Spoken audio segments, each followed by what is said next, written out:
When we think of the powerful women of the 16th century, names like Elizabeth I or Catherine de' Medici often come to mind. But today, we're going to shine a light on a figure who was just as formidable, a queen who wielded immense influence from the courts of Lisbon to the heart of the Holy Roman Empire.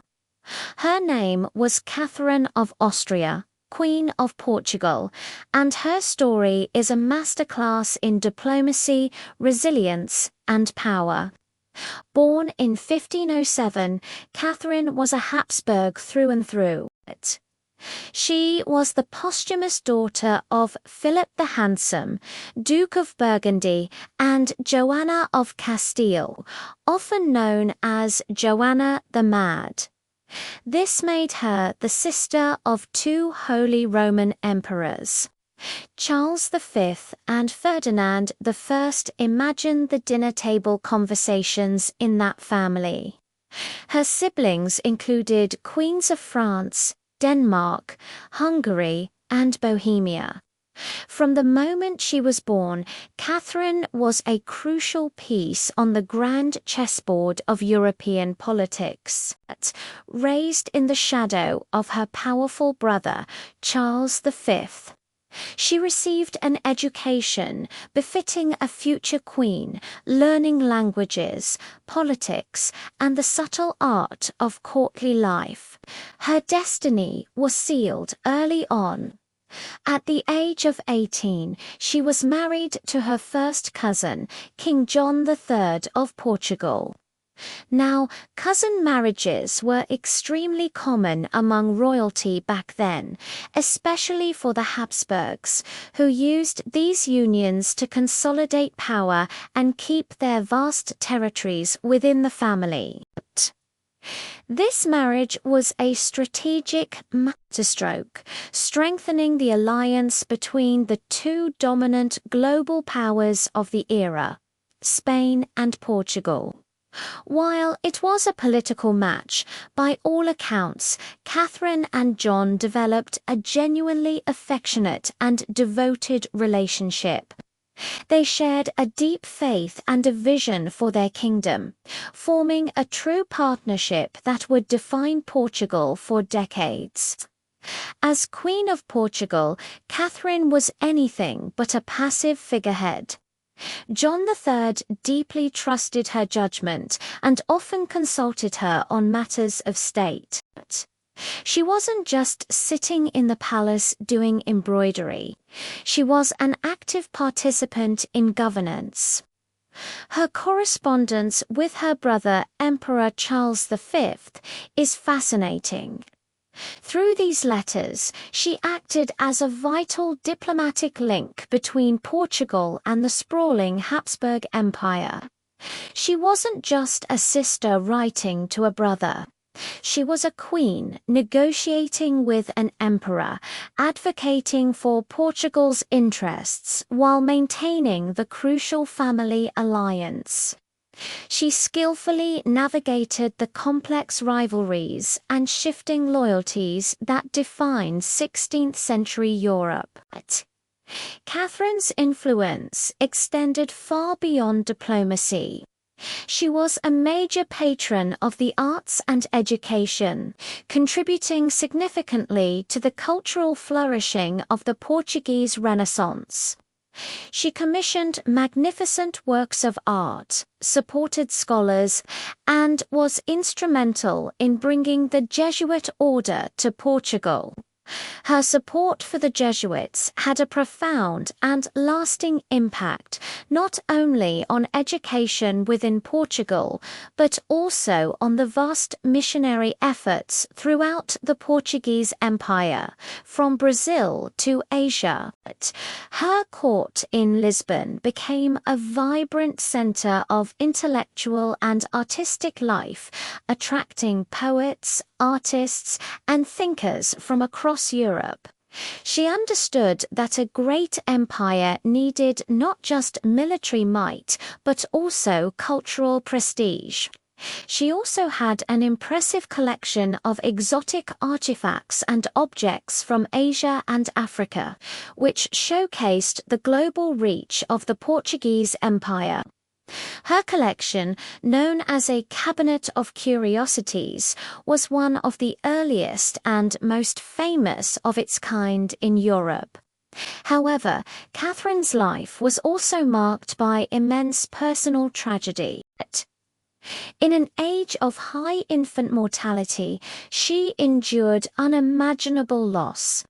Of her 9 children with King John III, only 2 survived into their teenage years. One by one, she buried her infants and young children, a heartbreak that is difficult for us to even comprehend today. This constant grief was a heavy burden, but it never broke her spirit. Her deep religious faith provided her with solace and strength, but the dynastic implications were severe.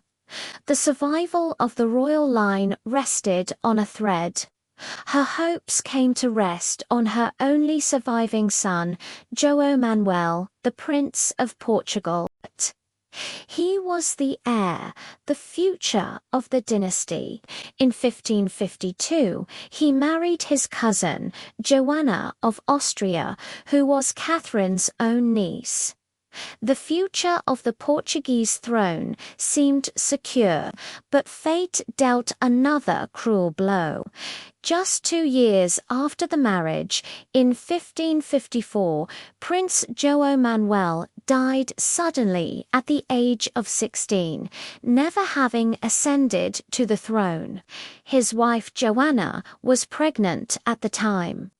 A few weeks after his death, she gave birth to a son, Sebastian. This tiny baby was now the sole heir to the Portuguese crown. 3 years later, in 1557, King John III died, and the throne of Portugal passed to his 3-year-old grandson, Sebastian Bear.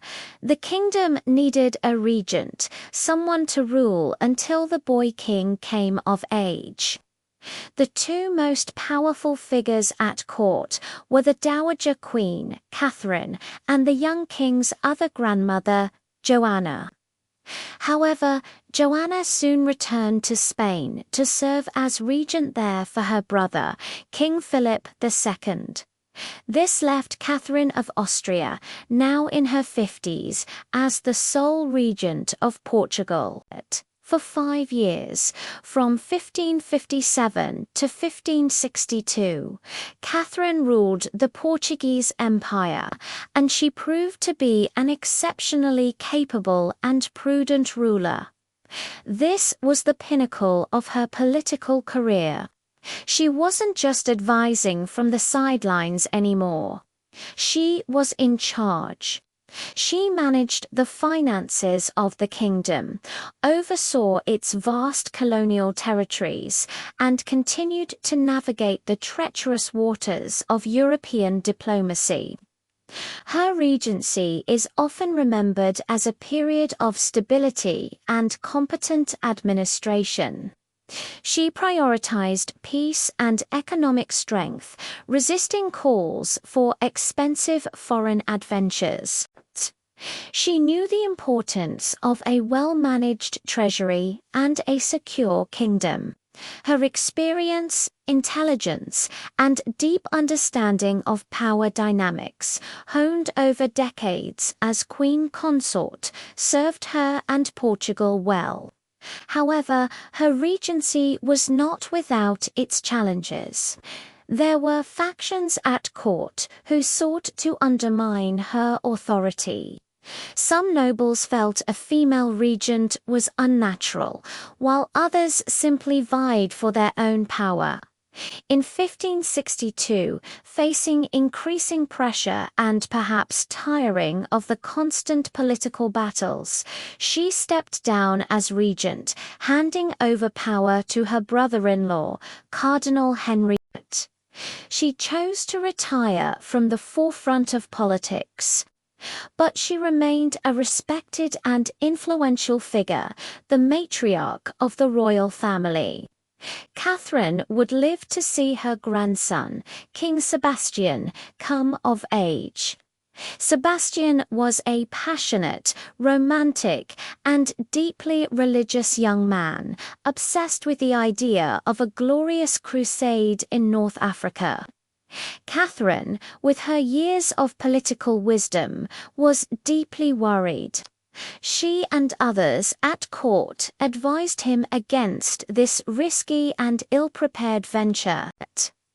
They urged caution and prudence, the very qualities that had defined her own regency. But the young king was headstrong and deaf to their warnings. In 1578, the tragedy she had feared came to pass. King Sebastian led his army into Morocco and was killed at the disastrous Battle of Alcácer Quibir. He was only 24 and had no children. His death plunged Portugal into a succession crisis. The direct royal line, the House of Aviz, which had ruled Portugal for 2 centuries, was extinguished. The throne passed to the elderly Cardinal Henry, who died just 2 years later, also without an heir.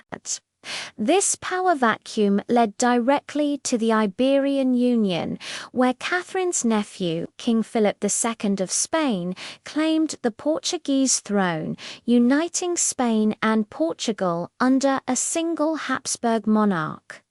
It's a profound irony of history. Catherine, a Habsburg who had dedicated her life to serving and protecting the independence of her adopted homeland, Portugal, lived just long enough to see the events unfold that would lead to its absorption by the Spanish Habsburgs. She died in 1578, the same year as her grandson's fatal battle, and was spared the final outcome of the crisis she had so wisely foreseen. Catherine of Austria's story is a powerful reminder that history is full of influential women whose contributions have often been overlooked. She was more than just a royal bride. She was a skilled diplomat, a savvy political operator, a patron of the arts, and a capable ruler in her own right. She navigated a world dominated by men with grace, intelligence, and incredible fortitude. From the splendors of the Portuguese Renaissance to the depths of personal tragedy and the high stakes of imperial politics, her life was truly remarkable. She was a queen who helped shape an empire, leaving behind a legacy of strength and sophistication that deserves to be remembered. Thank you so much for joining me on this journey into the life of Catherine of Austria. If you enjoyed this video, please give it a thumbs up and subscribe to the channel for more stories from the annals of history. Let me know in the comments which historical figure you'd like to learn about next. Until then, take care and see you in the next video.